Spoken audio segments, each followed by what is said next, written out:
Olá, boa noite a todos, que a paz do nosso Mestre Jesus nos envolva neste instante, que estejamos neste momento preparados para estudarmos o Evangelho de Jesus de Nazaré. E hoje nós estamos aqui reunidos em nome do Centro Espírita Antônio de Oliveira, que nos convidou para fazermos as reflexões do livro Palavras de Vida Eterna, na lição 47, que diz: estejamos em paz. Que os bons espíritos, que Jesus, nosso Mestre, nos ampare na reunião de hoje e que possamos ter as melhores reflexões a respeito do tema e agregar muito em nossa vida nesse papo descontraído e gostoso que sempre temos neste nosso encontro.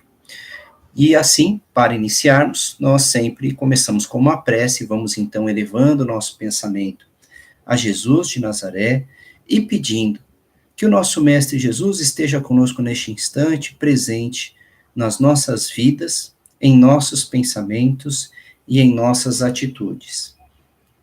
Que a paz, a serenidade e a sabedoria do Mestre se faça sempre presente em todas as nossas decisões e nas nossas atitudes, que sejamos discípulos verdadeiros da tua mensagem e apóstolos divulgadores dessa doutrina para todos aqueles que quiserem uma mensagem positiva, transformadora da nossa vida. Que os bons espíritos nos amparem por hoje e sempre, que assim seja. Então, como nós já citamos, o nosso tema de hoje é a lição 47 do livro Palavras de Vida Eterna, psicografado por Francisco Cândido Xavier, pelo Espírito Emmanuel. E a lição 47 se intitula Estejamos em Paz e faz referência a um trecho do Evangelho de João, no capítulo 20, simplesmente com a expressão, paz seja convosco. Jesus teria dito essa expressão e está contido lá no Evangelho de João, o mais cristão dos apóstolos, dos discípulos de Jesus, aqueles que estavam mais próximos dele, aquele que conviveu de perto com o Mestre, que andou junto com ele em suas peregrinações, que viu a realização das suas curas e a divulgação da mensagem de amor, de perdão e de paz que o Mestre sempre fez. E essa lição, estejamos em paz, faz uma referência para que a gente sempre utilize esse tipo de comportamento pacífico, amoroso, grandioso para as nossas vidas. Ele tem essa intenção, Emmanuel, de trazer uma reflexão sobre como a vida junto com a mensagem do Mestre é transformadora e serena para os nossos pensamentos. Mas como Emmanuel trouxe uma reflexão do capítulo 20 do Evangelho de João, eu gosto sempre de fazer uma referência ao que aconteceu nesse capítulo 20 do Evangelho de João. Então, se nós formos lá no Novo Testamento, no Evangelho de João, capítulo 20, conta justamente a história muito interessante que ocorreu quando Jesus foi retirado da cruz, onde ele foi morto pelos romanos. E ele é retirado e colocado num sepulcro de pedra, e esse sepulcro foi fechado com uma pedra muito grande, e ali estaria o seu corpo para ser dali, né, para depois ele receber o tratamento do corpo que se dava naquela época. Então, aquele corpo ficaria ali guardado por uns dias.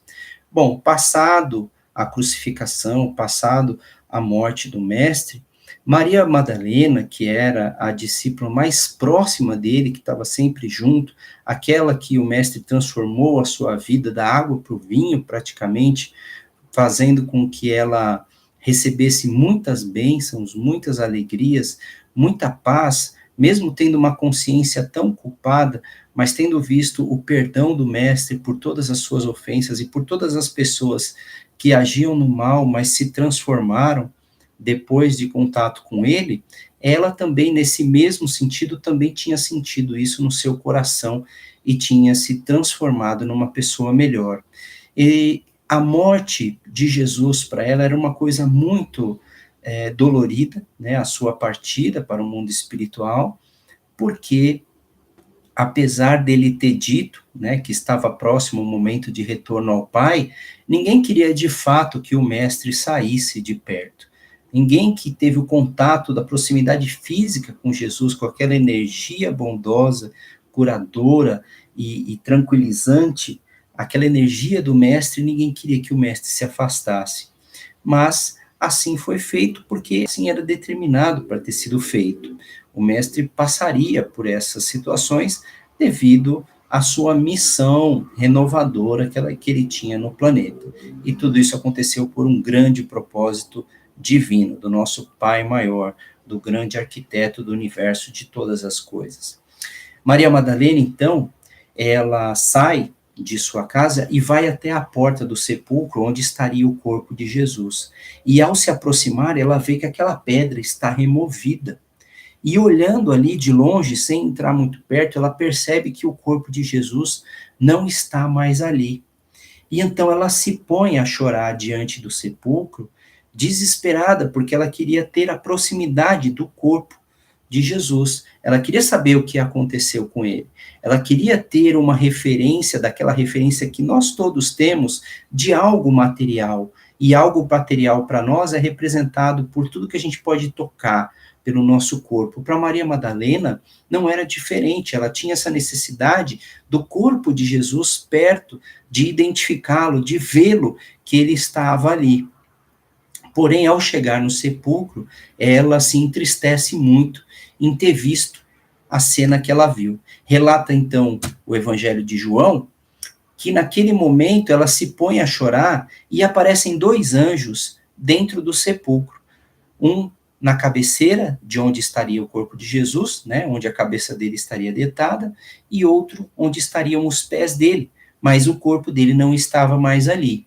E esses anjos teriam falado com ela, mas por que você chora, mulher? E ela diz assim, porque eu não sei para onde levaram o corpo do meu mestre. Mas aí, de trás dela, aparece a imagem de Jesus de Nazaré, mas ela não o reconhece de princípio. E ele repete as palavras dos anjos: mulher, por que é que choras? Quem é que tu procuras? Aí ela identifica Jesus e diz: mestre, és tu mesmo? Ele diz: sou eu. Eu vim porque ainda estou aqui, porque ainda não fui para o lado do meu Pai que estás no céu, mas em breve eu irei. Porém, por enquanto, estou aqui. Vá e avisa todos os teus irmãos, os outros discípulos, de que eu retornei.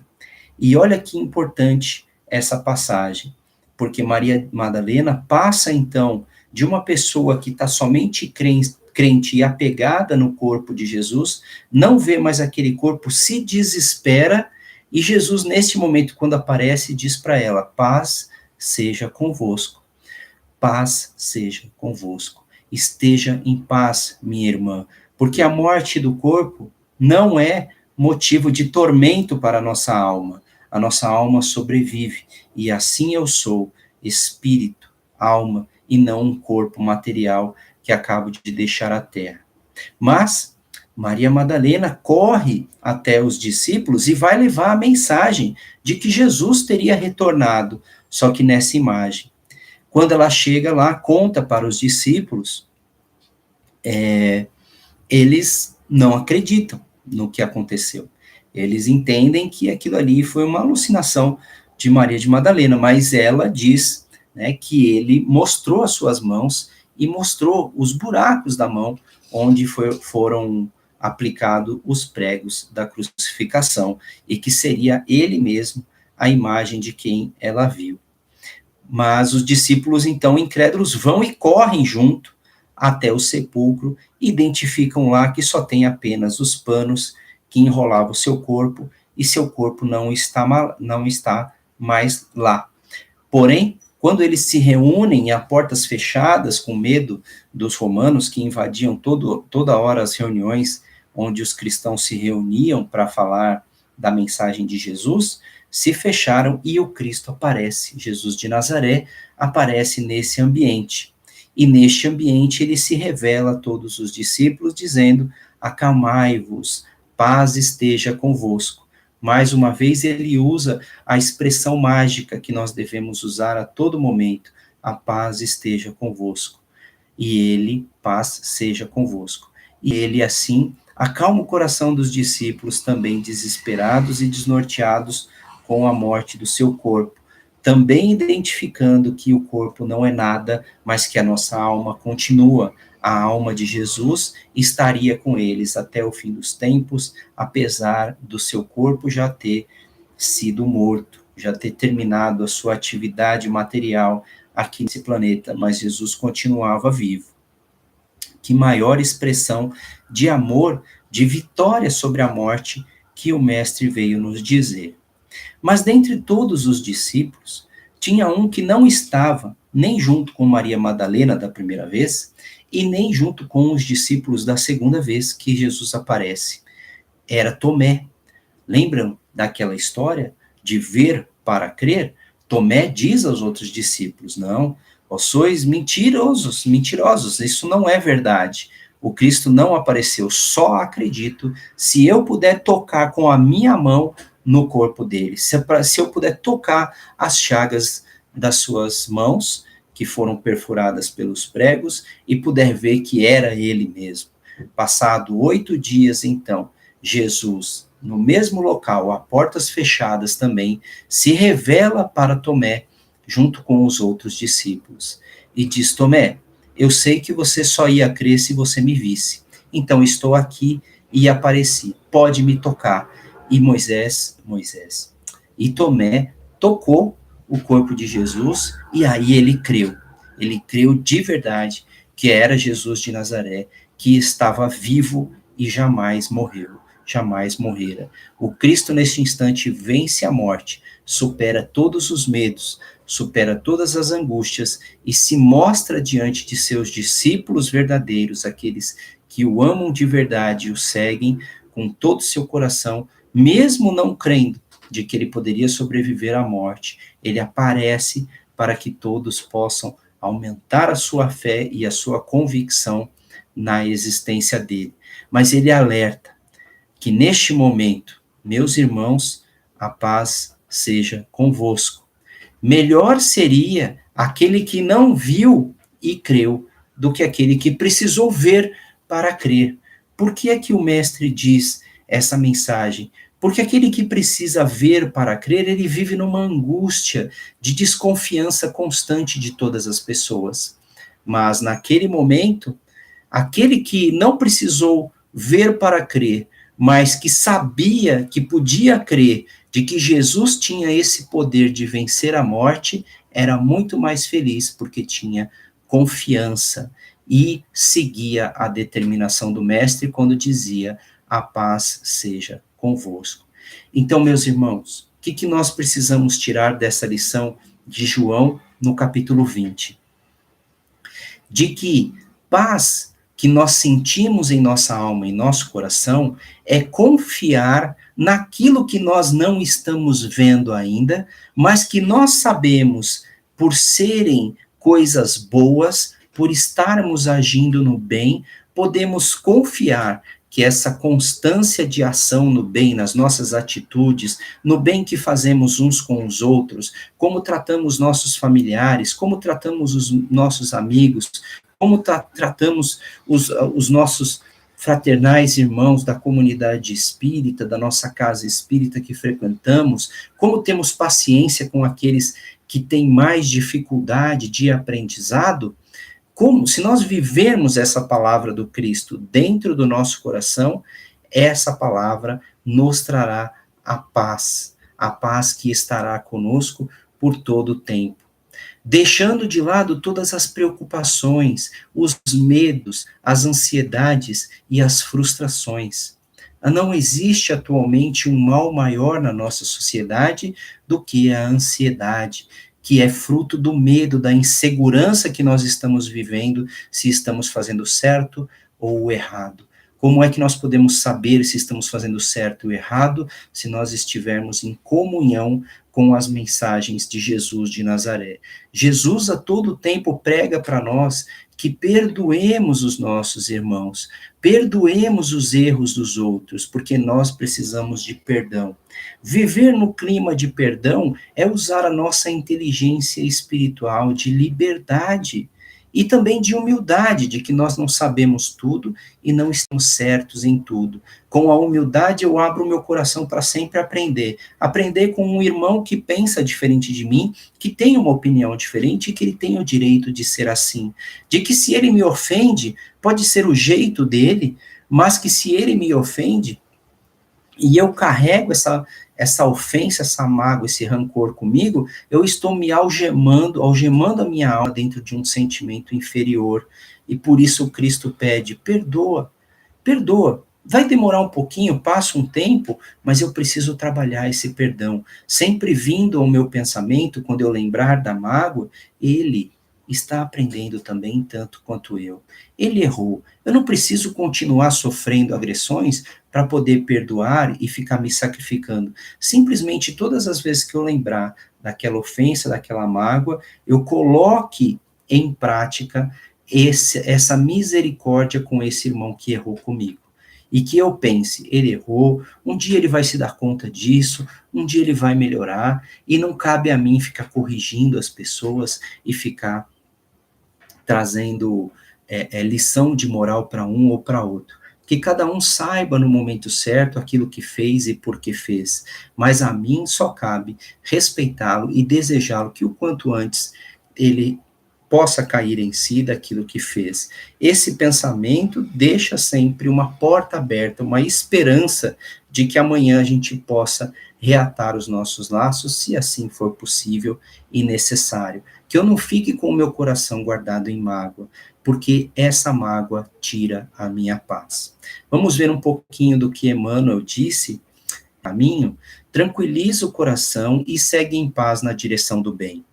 Não carregues no pensamento, o peso morto da aflição inútil. Refugia-te na cidadela interior do dever retamente cumprido e entrega a sabedoria divina à ansiedade que te procura, a afeição de labareda invisível. Se alguém te recusa, aquieta-te e ora em favor dos irmãos desorientados e infelizes.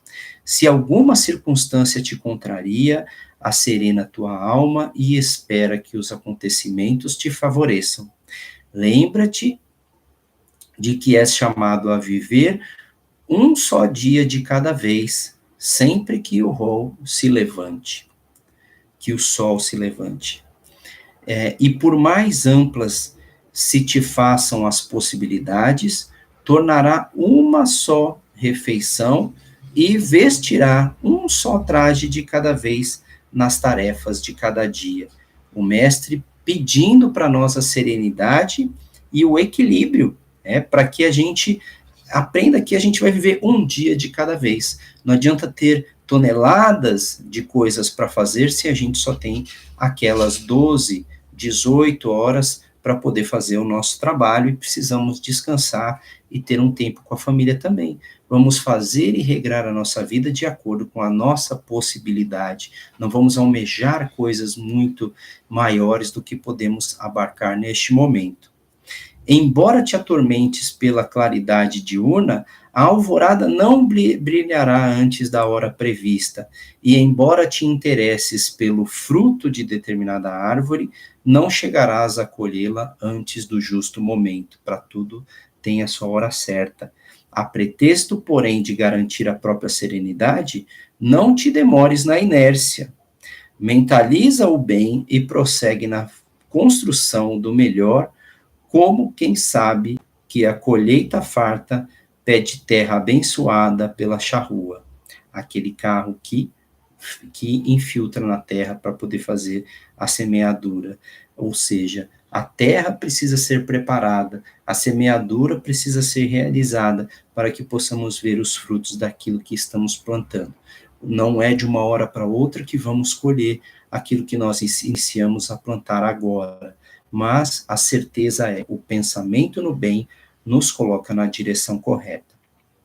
Mentaliza o bem e prossegue na construção do melhor.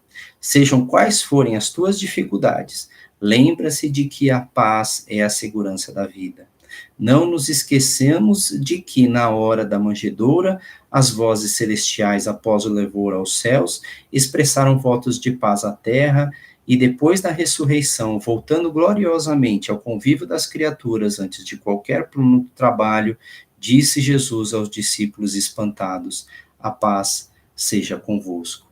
Então, meus irmãos, a paz seja convosco sempre. Não importa o que estejamos passando agora, Jesus venceu a morte, nós também venceremos e passaremos por tudo que nos for imposto diante da vida. Apenas tenhamos a paz conosco, a paz com Jesus de Nazaré. E neste instante, eu gostaria de, após todos esses ensinamentos, essa nossa breve conversa por alguns minutos, que nós nos beneficiemos da prece a Jesus, pedindo a Ele a serenidade, o amor e a paz que esteja conosco.